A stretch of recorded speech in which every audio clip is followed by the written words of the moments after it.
وہ لوگ سخت تکلیف دینے والی سزا کے مستحق بن رہے ہیں، اور ہم نے یہ کتاب تم پر اس لیے اتاری ہے تاکہ تم ان اختلافات کی حقیقت ان کے سامنے کھول کر بیان کر دو جس میں وہ پڑے ہوئے ہیں۔ غرض یہ کتاب ہدایت اور رحمت ہی رحمت ہے ان لوگوں کے لیے جو اسے مان لیتے ہیں۔ اور اللہ ہی نے آسمان سے پانی اتارا اور یکایک زمین کو موت کے بعد زندہ کر دیا۔ حقیقتاً اس میں حقیقت کی بڑی دلیل اور نشانی ہے ان کے لیے جو سننے سمجھنے کے لیے تیار ہوں۔ اور تمہارے لیے چوپایوں اور مویشیوں میں بھی غور و فکر کے لیے ایک سبق موجود ہے۔ ان کے پیٹ میں گوبر اور خون کے درمیان سے خالص دودھ بنا کر ہم تمہیں پلاتے ہیں، جو پینے والوں کے لیے بڑا مزیدار اور خوشگوار ہوتا ہے۔ اسی طرح کھجور کے درختوں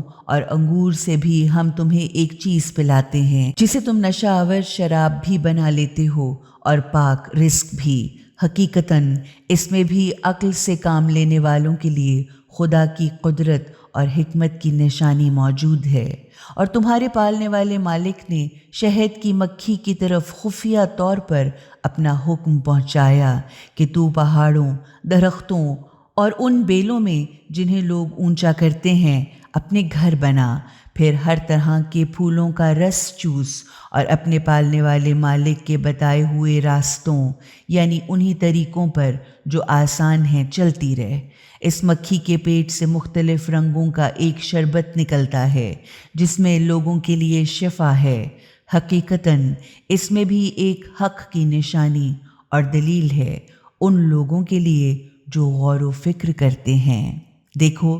اللہ ہی نے تم کو پیدا کیا، پھر وہ تمہیں دنیا سے اٹھا لے گا، اور تم میں سے کچھ بدترین حد تک بہت لمبی عمر تک پہنچائے جاتے ہیں، یہاں تک کہ سب کچھ جاننے کے بعد ایسے ہو جاتے ہیں کہ کچھ جانتے سمجھتے تک نہیں۔ حقیقت یہ ہے کہ اللہ ہی علم اور قدرت میں کامل ہے، یعنی اللہ ہی سب کچھ جاننے والا اور بہت قدرت والا ہے۔ اور اللہ نے تم میں سے کچھ کو دوسروں سے زیادہ رزق دیا ہے، پھر جن لوگوں کو یہ رزق زیادہ دیا ہے وہ ایسا کیوں نہیں کرتے کہ اپنا زیادہ رزق ان کو کیوں نہیں لوٹا دیتے جو ان کے غلام، نوکر، ماتحت یا محتاج ہیں، تاکہ وہ سب اس میں برابر کے حصے دار ہو جائیں۔ کیا وہ اللہ کی نعمت اور احسان کا جان بوجھ کر انکار کرتے ہیں؟ اور وہ اللہ ہی تو ہے جس نے تمہارے لیے تمہاری ہم جنس بیویاں بنائیں اور تمہیں ان بیویوں سے بیٹے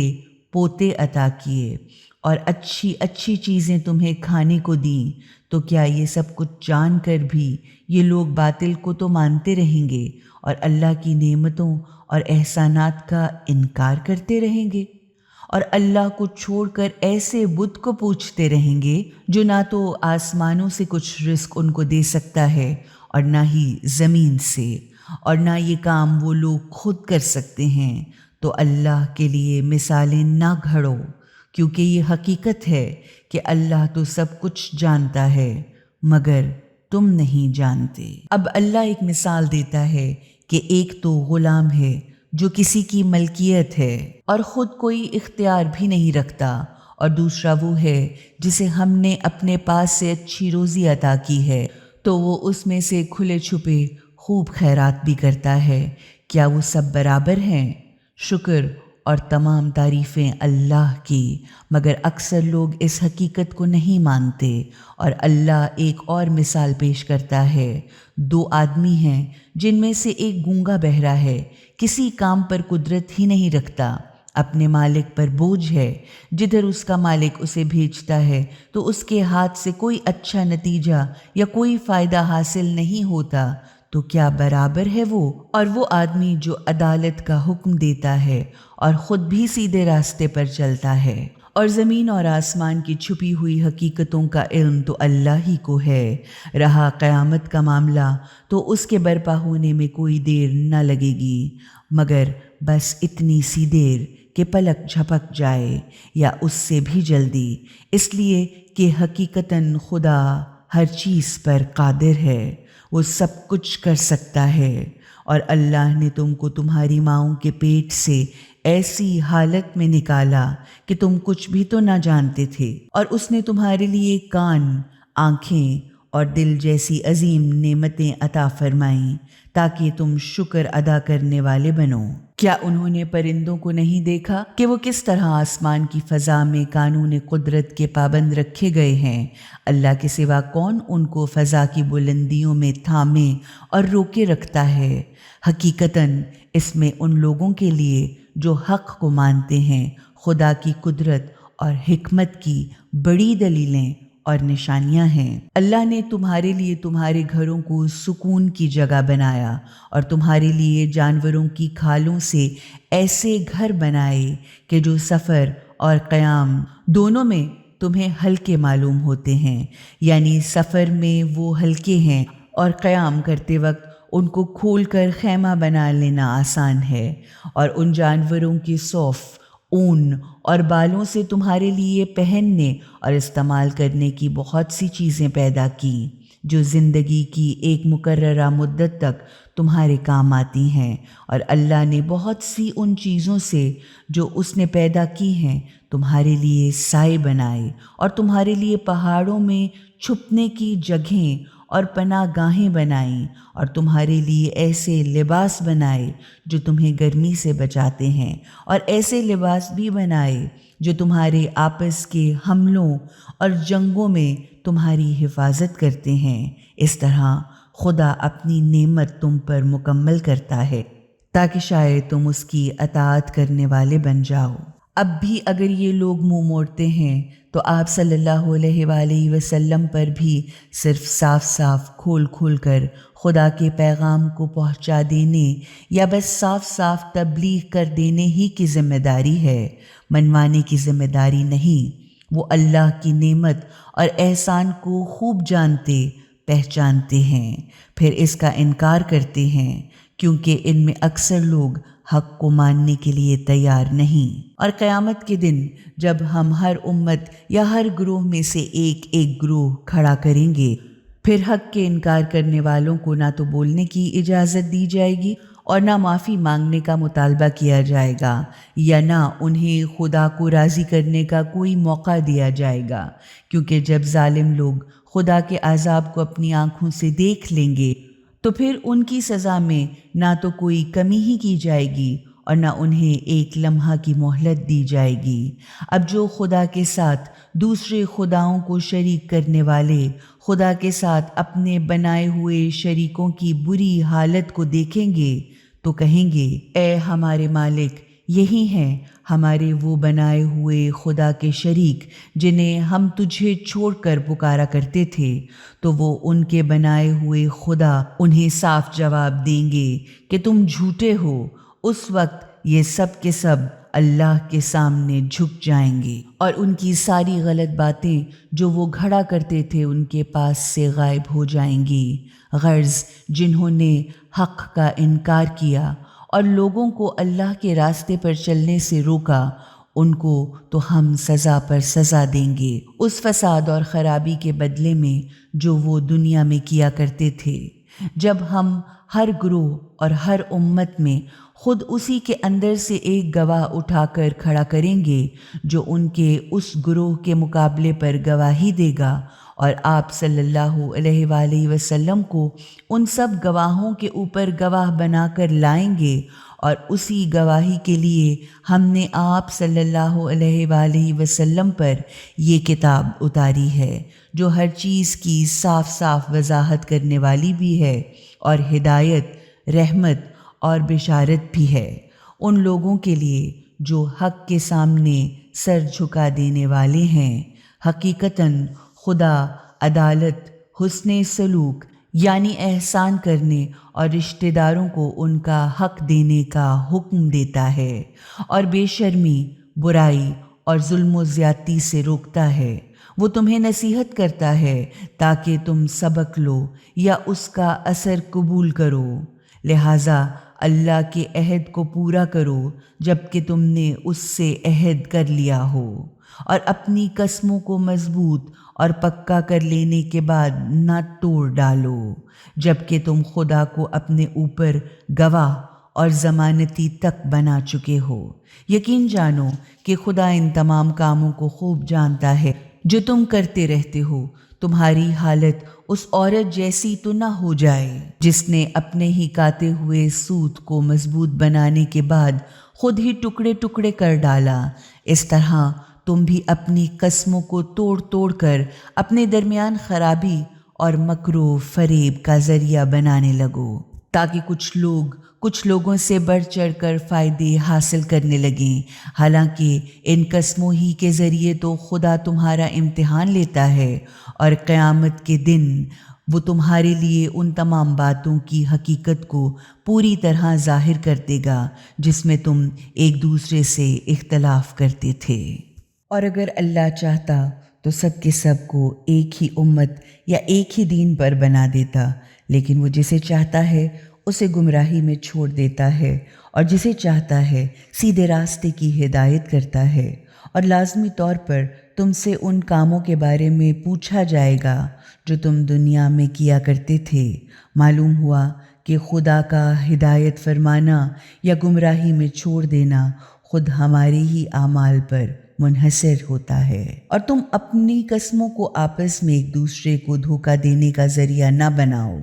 کہیں ایسا نہ ہو کہ تمہارے قدم جمنے کے بعد اکھڑ جائیں اور اس طرح تم برائی کا مزہ چکھو، اس سزا میں کہ تم نے لوگوں کو اللہ کے راستے سے روکا، اور پھر تمہارے لیے بہت ہی سخت اور بڑی سزا ہوگی۔ دیکھو، اللہ کے عہد کے مقابلے میں تھوڑی سی قیمت حاصل نہ کرو۔ جو اللہ کے ہاں ہے وہ تمہارے لیے کہیں زیادہ بہتر ہے اگر تم جان لو، کیونکہ جو کچھ بھی کہ تمہارے پاس ہے وہ تو ختم ہو جانے والا ہے، اور جو اللہ کے ہاں ہے وہی ہمیشہ باقی رہنے والا ہے۔ اور ہم لازمی طور پر ان لوگوں کو کہ جنہوں نے صبر و برداشت سے کام لیا، ان کا اجر ان کے بہترین اعمال کے مطابق دیں گے۔ جو بھی اچھے کام کرے گا، چاہے وہ مرد ہو یا عورت، بشرط یہ کہ وہ حق کو ماننے والا ہو،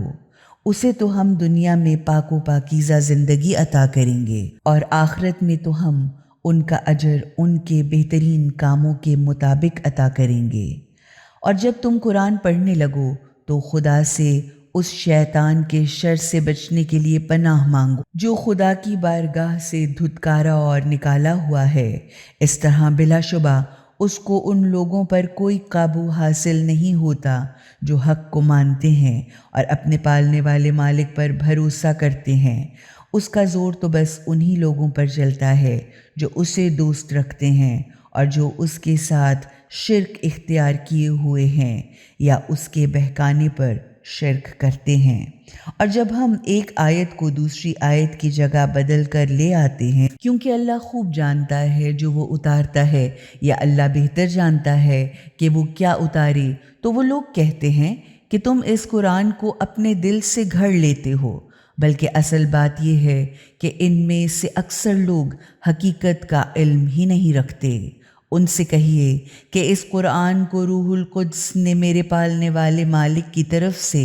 حق کے ساتھ بالکل ٹھیک ٹھیک اتارا ہے، تاکہ ایمان لانے والوں کو پختگی، مضبوطی اور ثابت قدمی عطا فرمائے، اور اطاعت کرنے والوں کو زندگی کا سیدھا راستہ بتائے، اور انہیں حقیقی اور ابدی کامیابیوں کی خوشخبری دے۔ ہمیں معلوم ہے کہ یہ لوگ تمہارے متعلق کہتے ہیں کہ ان کو تو بس ایک آدمی ہے جو سکھاتا پڑھاتا ہے، حالانکہ جس کی طرف یہ اشارہ کر رہے ہیں اس کی زبان تک عجمی ہے، جبکہ یہ قرآن صاف اور سلیس عربی زبان ہے۔ حقیقت یہ ہے کہ جو لوگ اللہ کی آیتوں، نشانیوں اور دلیلوں کو نہیں مانتے تو اللہ کبھی ان کو صحیح بات کے ماننے اور منزل مقصود تک پہنچنے کی توفیق عطا نہیں کرتا۔ ان کے لیے تو سخت تکلیف دینے والی سزا ہے۔ جھوٹ آپ صلی اللہ علیہ وآلہ وسلم نہیں بلکہ صرف وہی لوگ گھڑتے ہیں جو خدا کی آیتوں کو نہیں مانتے۔ حقیقت میں وہی لوگ جھوٹے ہیں جو شخص حق کو مان لینے کے بعد اس کا انکار یعنی کفر کرے سوائے اس کے کہ اسے مجبور کیا ہو، جبکہ اس کا دل حق کے ماننے یعنی ایمان پر مطمئن ہو تو خیر کوئی حرج نہیں، لیکن جو دل کی رضامندی اور خوشی سے حق کے انکار کے طریقوں کو اختیار کرے تو ان پر اللہ کا غیظ و غضب ہے اور یہ ان کے لیے بہت بڑی سزا ہے۔ یہ اس وجہ سے ہے کہ انہوں نے دنیا کی زندگی کو آخرت پر ترجیح دی، اور یہ حقیقت ہے کہ اللہ حق کے انکار کرنے والی قوم کو راہ نجات دکھا کر منزل مقصود تک نہیں پہنچاتا۔ یہ وہی لوگ ہیں جن کے دلوں، کانوں اور آنکھوں پر اللہ نے مہر لگا دی ہے،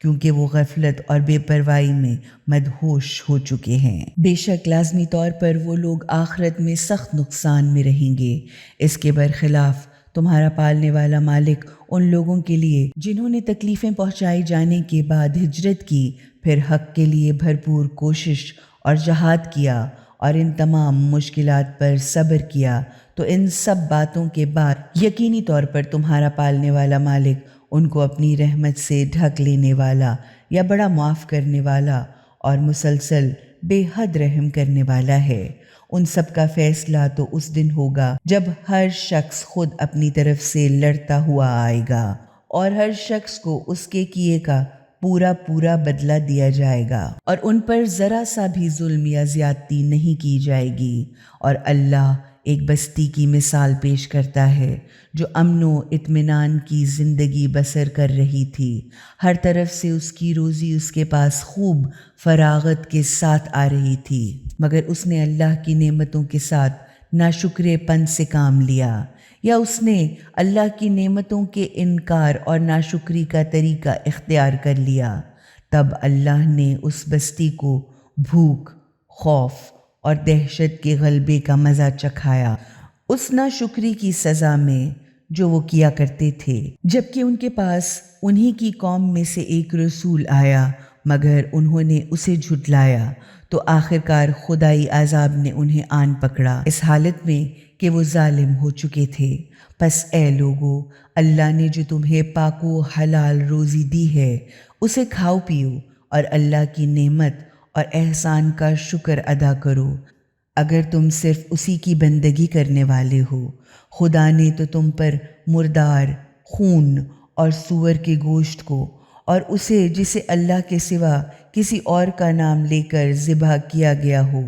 حرام کیا ہے۔ البتہ بھوک وغیرہ سے مجبور ہو کر اگر کوئی شخص ان چیزوں کو کھا لے جبکہ وہ خدا کا باغی بھی نہ ہو اور نہ حد ضرورت سے آگے بڑھنے والا ہو، تو یقیناً اللہ بڑا معاف کرنے والا اور بڑا رحم کرنے والا ہے۔ اور جن چیزوں پر تمہاری زبانیں جھوٹے اور غلط حکم لگاتی ہیں کہ یہ حلال ہے اور یہ حرام ہے، تو اس طرح تم اللہ پر جھوٹی تہمت لگاتے ہو، یا اس طرح کے حکم لگا کر تم اللہ پر جھوٹ باندھتے ہو۔ تو جو لوگ اللہ پر جھوٹ باندھتے ہیں وہ دین و دنیا کی بہتری اور کامیابی کو ہرگز نہ پائیں گے۔ ان کے لیے دنیا کا چند روزہ بہت تھوڑا سا فائدہ تو خیر ہے، مگر آخرکار ان کے لیے بڑی ہی سخت تکلیف دینے والی سزا ہے۔ اور جو یہودی ہیں ان پر تو ہم نے وہی چیزیں حرام کی ہیں جو ہم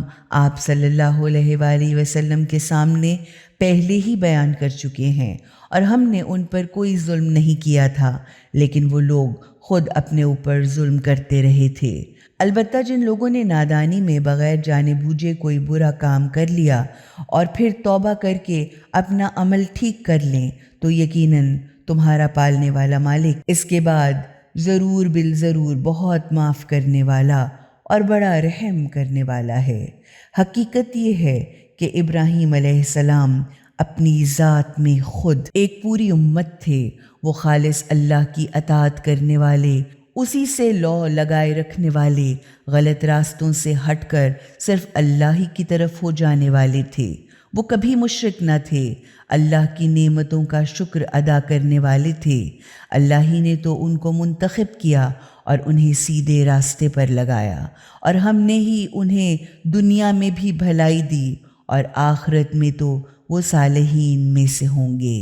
پھر ہم نے آپ صلی اللہ علیہ وآلہ وسلم کی طرف یہ پیغام بھیجا کہ آپ باطل سے الگ رہتے ہوئے یکسو ہو کر ابراہیم علیہ السلام کے طریقے پر چلیے۔ غرض ابراہیم علیہ السلام مشرکوں میں سے نہ تھے۔ رہیں ہفتے والے حکم کی پابندیاں، تو وہ تو ان لوگوں پر مسلط کی گئی تھیں جنہوں نے خدا کے حکم میں اختلاف کیا تھا، اور یقیناً تمہارا مالک قیامت کے دن ان سب باتوں کا فیصلہ کر دے گا جن میں وہ اختلاف کرتے رہتے تھے۔ آپ صلی اللہ علیہ وآلہ وسلم اپنے پالنے والے مالک کے راستے کی طرف بلائیے، حکمت یعنی عقلی دلائل اور اچھے طریقے کی محبت بھری خیر خواہی اور نصیحت کے ساتھ، اور ان لوگوں سے بحث و مباحثہ کیجیے بہتر سے بہتر طریقے سے۔ آپ صلی اللہ علیہ وآلہ وسلم کا پالنے والا مالک خوب اچھی طرح سے جانتا ہے کہ کون اس کے راستے سے ہٹا ہوا ہے، اور وہ یہ بھی خوب اچھی طرح سے جانتا ہے کہ کون سیدھے راستے پر قائم ہے۔ ہاں، اگر خدا کی طرف بلانے پر تمہیں سزا دی جائے اور تم لوگ بھی ان سے بدلہ لو،